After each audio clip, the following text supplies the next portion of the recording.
Given the countless number of characters that the Transformers have produced over the years, among the first names people associate with this franchise is Megatron. The evil tyrant leader of the villainous Decepticons, he's an imposing figure with a dominating persona and is synonymous with the Walther P-38 gun mode that he transforms into. In today's world, we simply take it as a given that any incarnation of the franchise will have Megatron standing opposite to Optimus Prime. We accept them as leaders of two opposing factions waging war over Energon resources, and as toy collectors we often stand them side by side on our display shelves. But the honest truth is that even the history of how these toys came to be is actually more than meets the eye, if you will. Yes, leading toy company Hasbro would adapt the first wave of Generation 1 Transformers in 1984 using existing tooling from the Japanese-based toy lines known as Diaclone as well as Microman. Within this Microman toy line was a sub-series known as MicroChange. MicroChange would feature robots that were transformable into everyday items such as tape players, microscopes, and of course, handguns. And that takes us to our subject today. With all of that said, let's have a look at the evolution of the MicroChange Gun Robo figure that would eventually become the most iconic Decepticon ever, namely Megatron. We'll talk about the history right here on Toy Connections. Let's begin.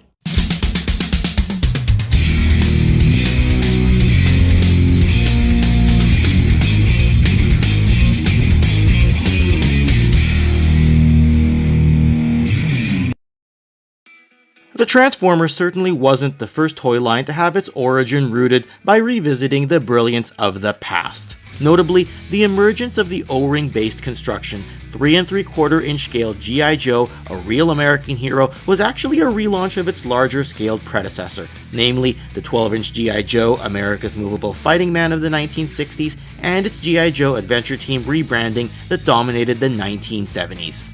Not to be outdone, rival company Mattel would hit the forefront of the boys targeted action figure market through the creation of its He-Man and the Masters of the Universe toy line. While largely consisting of original tooling and characters, it did draw inspiration from the similarly themed Conan the Barbarian. And also, Masters of the Universe would make some reuse of tooling from its previous Big Jim brand of toys, albeit very sparingly and selectively. Yes, it is known in fan circles that the Transformers began as an amalgamation of specific toys from Japanese company Takara's Diaclone as well as Microman product lineups, as the focus here is on the MC-12 Gun Robo item that originated from Microman. We'll draw our attention to that part of toy history.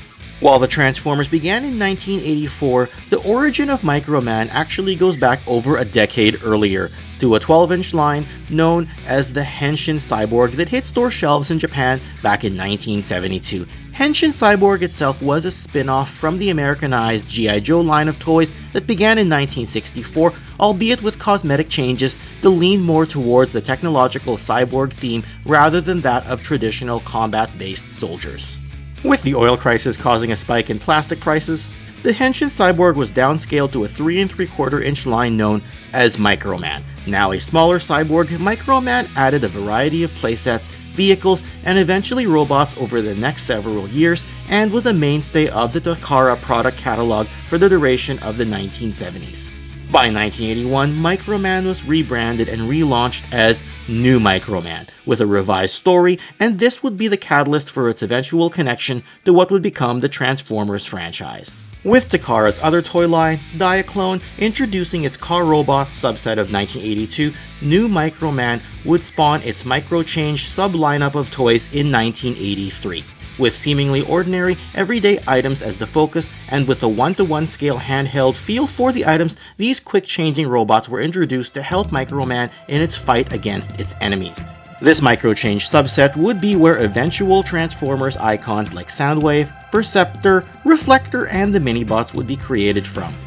Throughout 1983 and 1984, MicroChange would use an MC numbering designation to identify its toys, and as part of the 1983 set, the MC-12 was the Gun Robo Walther P-38, the toy origin of what would become a household name in Megatron. The first thing you'll notice is that most versions of the MC-12 have a primarily black and brown color scheme with some blue color on its inner arms and legs. Ultimately, this is the most widely known predecessor for Megatron, and its unique packaging differentiates it enough to the point that you can still somewhat identify it as a Transformer, yet still know that it's something different and special. The color scheme does give it a realistic look and feel, and the figure has some weight to it. It's incredible to think that such a realistic looking gun could be made back in the day, and it's no secret that trying to market such an item as a toy in the modern world would be met with all sorts of backlash now. Heck, even going back to 1993, Hasbro was unable to bring Megatron back as an aesthetically realistic looking gun for its Generation 2 lineup of toys, hence the tank alternate mode version that we eventually got. You'll note that the figure comes with its own silver gun as well as a silver sword that would be repackaged for Japanese versions of the G1 Megatron toy later on. It also had some cardboard target accessories and a slew of blue pellets as well. Overall, an interesting loadout of accessories that would differentiate it from the more familiar toy that would hit store shelves globally just a year or so later. You'll see that unlike the 1984 Generation 1 Megatron, the MC-12 did not come with the additional accessories like the scope, stock, and silencer that you could load out the toy with. As a viewer, you can look and decide for yourselves how you like this early version of the toy before it was ever known as Megatron and prior to the silver and black dominant scheme that it would become famous for. Looking at it next to the original Megatron, collectors are generally fascinated by the variants of the toy and character that they're most familiar with, and they're even more fascinated when the variant is that of a predecessor, which at the time of its creation, no one knew the global phenomenon it would become and the major part it would play as a character in cartoons, comics, and even influencing live-action incarnations. You will see as well that when looking side by side, the MC-12 MicroChange toy does not have a sliding mount on its arm, which you can see would be changed for the later toy, and of course serves as the place where Megatron would hold his fusion cannon. Interestingly though, you can see a hole in the arm where a screw could go that you could slide on the mount for the fusion cannon on the later version. Ultimately, it's a nice feeling to be able to take this item and put it next to the Diaclone Car Robots battle convoy that predated and formed the basis for Optimus Prime, and thus, looking at them side by side, you have the forerunners to what would become the two timelessly iconic Transformers leaders. And one great thing about all this is that even fair-weather and casual Transformers fans still like owning some version of Optimus Prime or Megatron in their toy collections, which shows just how important the MicroChange and Diaclone predecessor toy lines are in the history of toys and what the Transformers became today. And to think it all began here, with two unrelated toy lines from the same Japanese company that would spawn multiple generations worth of fans to enjoy such amazing products in the decades that would follow.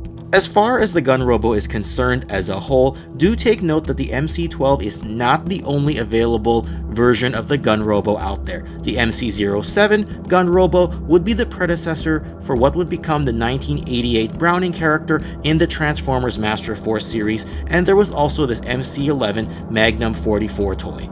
Notably, the MC-12 Gun Robo also had a rarer version with a dominant gray deco in the same style of box, and the MC-12 would actually directly yield the MC-13 Walther P-38 Uncle version, which would be the silver and black look that Megatron would sport in the Generation 1 cartoon. Note that the Uncle version comes in a different style of box than the MC-12.